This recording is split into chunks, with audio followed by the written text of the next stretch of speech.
Star लोकशक्ती news चॅनलला subscribe करा आणि बेल आयकॉनला प्रेस करा। मार्गदर्शन शिबिर देशात आलेल्या कोरोना परिस्थितीमुळे देशातली आर्थिक परिस्थिती हतबल झाल्याने देशातील प्रत्येक घटक हा या परिस्थितीचा सामना करू लागला। मात्र कुणाची परिस्थिती जशी पूर्ण पदावर येऊ लागली तसतशी देशातले आर्थिक परिस्थिती रुळावर येऊ लागले। याच पार्श्वभूमीवर आज नाशिकमध्ये टॅक्स कुंभमेळा सेमिनारचं आयोजन करण्यात आले।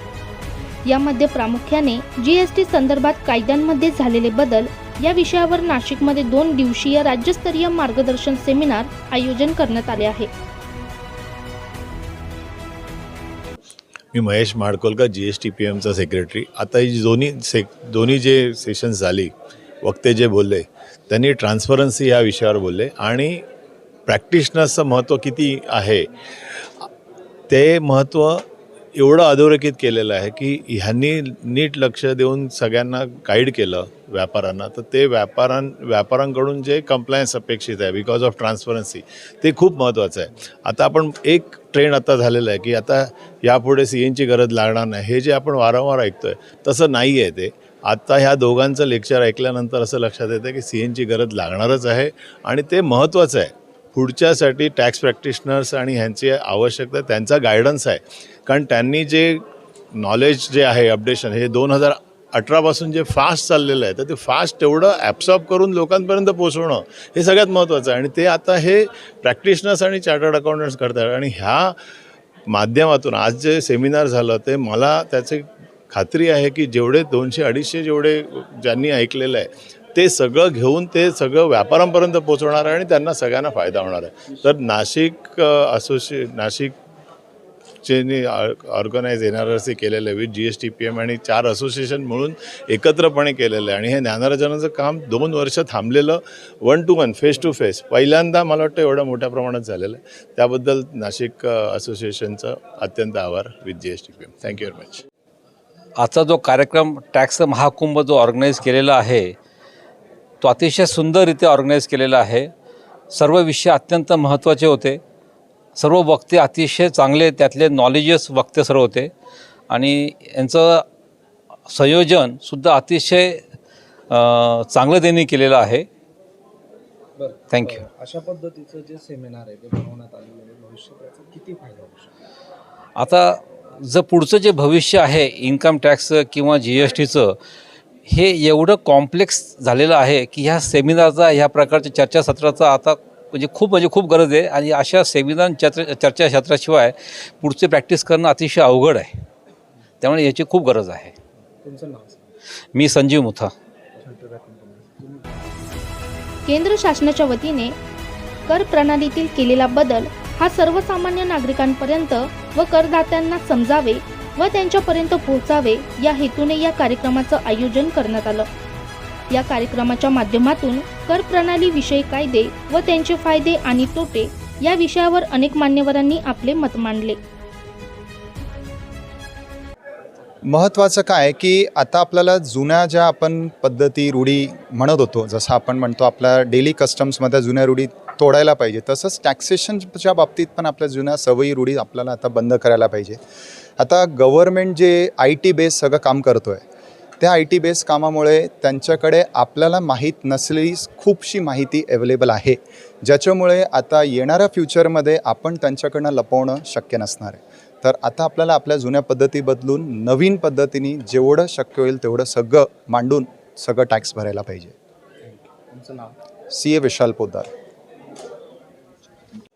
इनफॅक्ट हा विषय खूप महत्त्वाचा आहे, कारण आत्ता ह्या सेमिनारमध्ये पण मगाशी सांगितलं की आजचा हा सेमिनार हा कर सल्लागारांचा सेमिनार आहे, पण सल्लागारांच्या माध्यमातून कुठंतरी हा समाजापर्यंत ह्या माहिती हे बदल जे होतात ते पोचले पाहिजेत, कारण अल्टिमेटली ही सगळी सर्व्हिस आम्ही त्यांना देतो आहे। कर सल्लागार झाला काय स्वतःची रिटर्न्स भरत नाही, तो इतर लोकांची रिटर्न्स भरतो आणि त्यामध्ये होणारे आमूलाग्र बदल जे आहेत ते खूप महत्त्वाचे आहेत। कारण कुठेही आता असेला वाटतं की ज्याला आपण म्हणतो की डोळे बंद करून दूध पिऊ शकत नाही कोणी, तशी पद्धत आता कुठेतरी येणार आहे। कोणीतरी तुम्हाला बघतं आहे आणि ते तुम्हाला माहिती असलं पाहिजे आणि कर सल्लागार हा तुमचा मित्र आहे जो तुम्हाला मदत करेल या संदर्भात व्यवस्थितरित्या कर भरण्यासाठी आणि रिटर्न भरण्यासाठी। अशा पद्धतीची कुठेतरी यंत्रणा आहे, त्यामुळे अशा प्रकारचे सेमिनार हे आता कर सल्लागारांसाठी सुरू झालेत, पण हळूहळू हे कुठेतरी सर्वसामान्य नागरिक, व्यापारी, जो माणूस आयकराला पात्र आहे, जो माणूस व्यवहार करतो आहे मोठे मोठे, त्या सगळ्यांसाठी हे सेमिनार अशा प्रकारचे करणं खूप आवश्यक आहे आणि ती काळाची गरज आहे. केंद्र सरकारकडनं ज्या पद्धतीने नियमावली लावण्यात आलेली आहे, पारदर्शकता आलेली आहे, त्याच्याकडे कसं पाहतो? नक्कीच हा ज्याला म्हणेन मी एक अभिनंदनीय प्रकल्प आहे. कारण आपण स्वतः पाहिलेलं आहे की बऱ्याच वेळा लोकांमध्ये अशा प्रकारचा भ्रष्टाचार का बोकाळतो, कारण मला कोणी पकडणार नाही, मला कोणी बघणार नाही, अशा भावनेतून तो पहिला येतो. पण तुम्ही साधं उदाहरण देतो, जर तुमच्याकडे चौकात जर पोलीस हवालदार उभा असेल तर कोणी शक्यतो त्याला टाळून पुढे जाणार नाही, पण तो उभा नसेल तर सरळ बेदरकारपणे जातात. तर कुठेतरी हा रिस्पेक्ट फॉर लॉ कुठेतरी मिसिंग आउट होत होता. तर हे नक्कीच बंधनं जी येतील त्या बंधनामुळे रिस्पेक्ट फॉर लॉ, की ज्याला म्हणतो कायद्याचा आदर करण्याची भावना, ही कुठेतरी सर्वसामान्यांच्या मनात आली तर आपण सगळीच माणसं पाहतो परदेशात गेल्यावर रस्त्यावर थुंकताना सुद्धा 10 वेळा विचार करतात आणि आपल्याकडे आपण सरळ खराब करतो. अशाच पद्धतीची भावना आहे. त्यामुळे अशा प्रकारचे जे नियमावली आहे, कोणतंही सरकार असलं तरी अशा प्रकारची नियमावली ही येणारच आहे. ती जाचक वाटली तर ती सर्वसामान्य लोकांसाठी फायद्याची आहे आणि येणाऱ्या काळात त्याचा नक्कीच फायदा होईल असं मला वाटतं. माझं नाव प्रमोद शिंगटे, चार्टर्ड अकाउंटंट.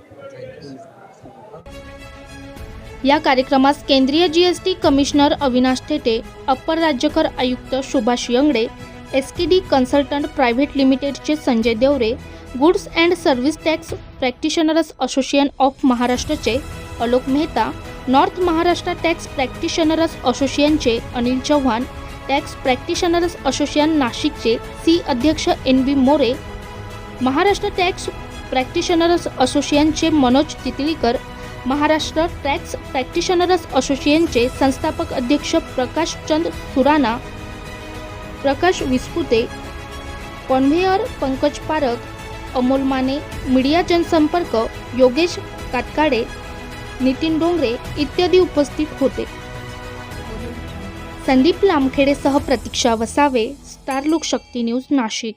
नंतर प्रथमच फेस टू फेस असेसमेंट होत आहे आणि आपला नाशिक जो विभाग आहे, या असे जे सेमिनार होता हे पूर्वी मुंबई किंवा पुण्यालाच व्हायचे. त्या मुंबई किंवा पुण्यालाच मेट्रो सिटी म्हणायचे. आज नाशिकने पण दाखवून दिलं आहे की नाशिकबरोबर नॉर्थ महाराष्ट्र आहे, GSTPM आहे आणि नाशिक टॅक्स प्रॅक्टिशनर आहे. की हा जो सेमिनार झाला आहे, या सेमिनारमध्ये जवळजवळ अखंड महाराष्ट्रातून 250च्या वरती लोक आलेले. म्हणजे ह्या ज्ञानाचं किती गरजेचं महत्त्व आहे.